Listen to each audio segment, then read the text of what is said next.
Hey there, 8th graders, and welcome to The Explainer. Today, we're going to dive right into something that is literally all around us every single day, but we almost never stop to think about it. We're talking about the invisible forces behind motion. You know, from a tiny pebble skipping across a pond to the massive orbit of the planets. There's actually a beautifully structured design to how the whole shebang moves.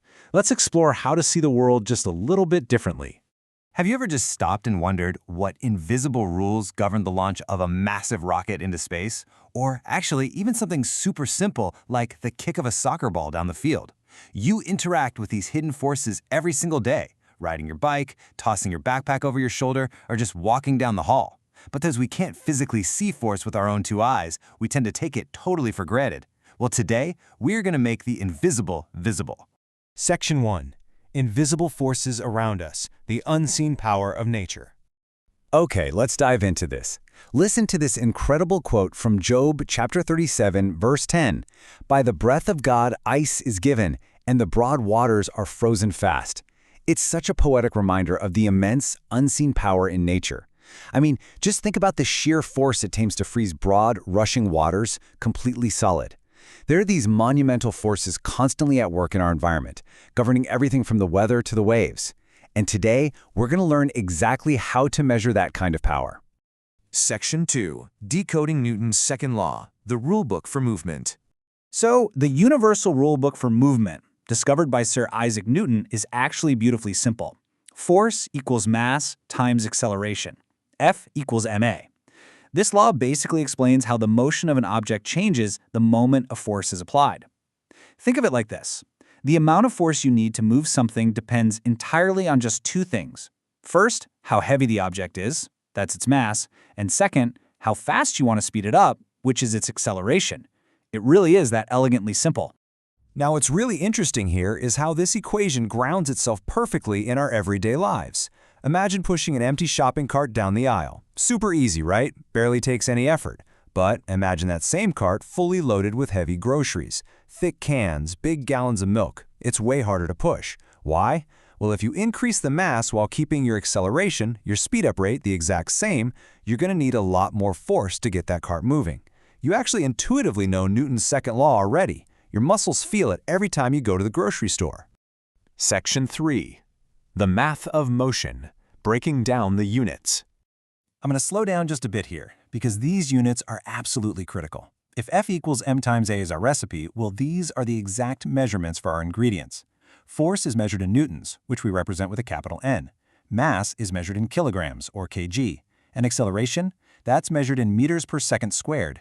So whenever you're trying to calculate the invisible forces of the universe, these are the specific scientific units you'll use to communicate your answers. This all builds into a super easy mental checklist for solving the equation. Step 1, just identify the mass in kilograms. Step 2, identify the acceleration in meters per second squared. And Step 3, multiply the mass by the acceleration to find your force in newtons. That's literally all there is to it. If you can multiply two numbers together, you can totally solve real-world physics problems.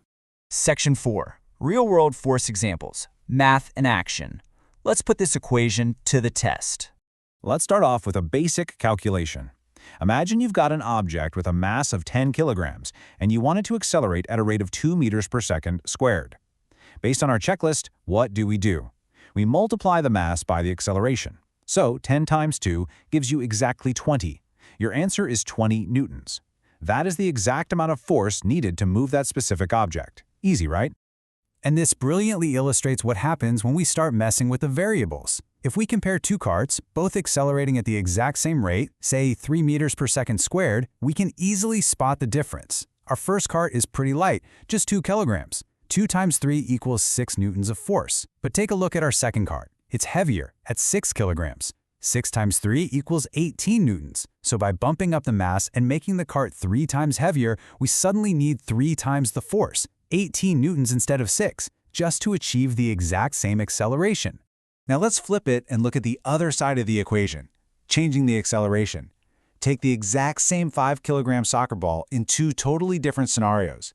If you want a gentle pass accelerating at just 1 meter per second squared, 5 times 1 means you only need 5 newtons of force. But what if you want to blast that ball down the field and accelerate it at 4 meters per second squared? Well, 5 times 4 means you now need to generate 20 newtons of force with your foot. So increasing your acceleration drastically increases the physical force required for the kick. So, what does this all mean? Why does this matter outside of a classroom? Well, understanding F equals ma is exactly how engineers know how much power a massive roller coaster needs to safely get up a steep hill. It allows athletes to calculate how to train their muscles to deliver way more force and boost their performance. It literally enables astronauts to calculate the immense thrust required to launch a heavy rocket straight out of Earth's atmosphere. Whether you're riding your bike or engineering a spacecraft, knowing how force works truly gives you the ability to move the world. Section 5. Knowledge, Morality, and Peace. The Power of Choice. Education without morality will hurt. This is an absolutely crucial philosophy for us to consider. Understanding physics and knowing exactly how to calculate force is, for sure, incredible knowledge. But having the power to move the world is actually kind of dangerous without the moral grounding to do it purposefully and responsibly. Science gives us the amazing tools to build things, but biblical morality gives us the wisdom to ensure we're building things that help people rather than harm them. And you know, that moral grounding brings a truly incredible benefit. Romans chapter 8, verses 6 through 7 promises peace of mind to everyone who keeps his or her mind spiritual. When we intertwine our educational pursuits with a spiritual, moral mindset, it leads to genuine peace. You don't have to worry about the tools of science being misused when the heart of the scientist is aligned with God's purpose. It brings peace to you and ultimately peace to the world around you. So I want to leave you with this final, thought-provoking question. What is the actual point of being smart and supposedly educated if we continue to make choices that hurt others? As you go forward, calculating forces, pushing boundaries, and gaining all this incredible knowledge, I really want you to remember that your character is just as important as your intellect.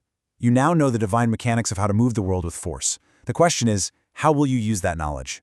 Make good choices, stay curious, and use your education to do something wonderful. Thanks so much for joining me for this explainer, and I'll catch you next time.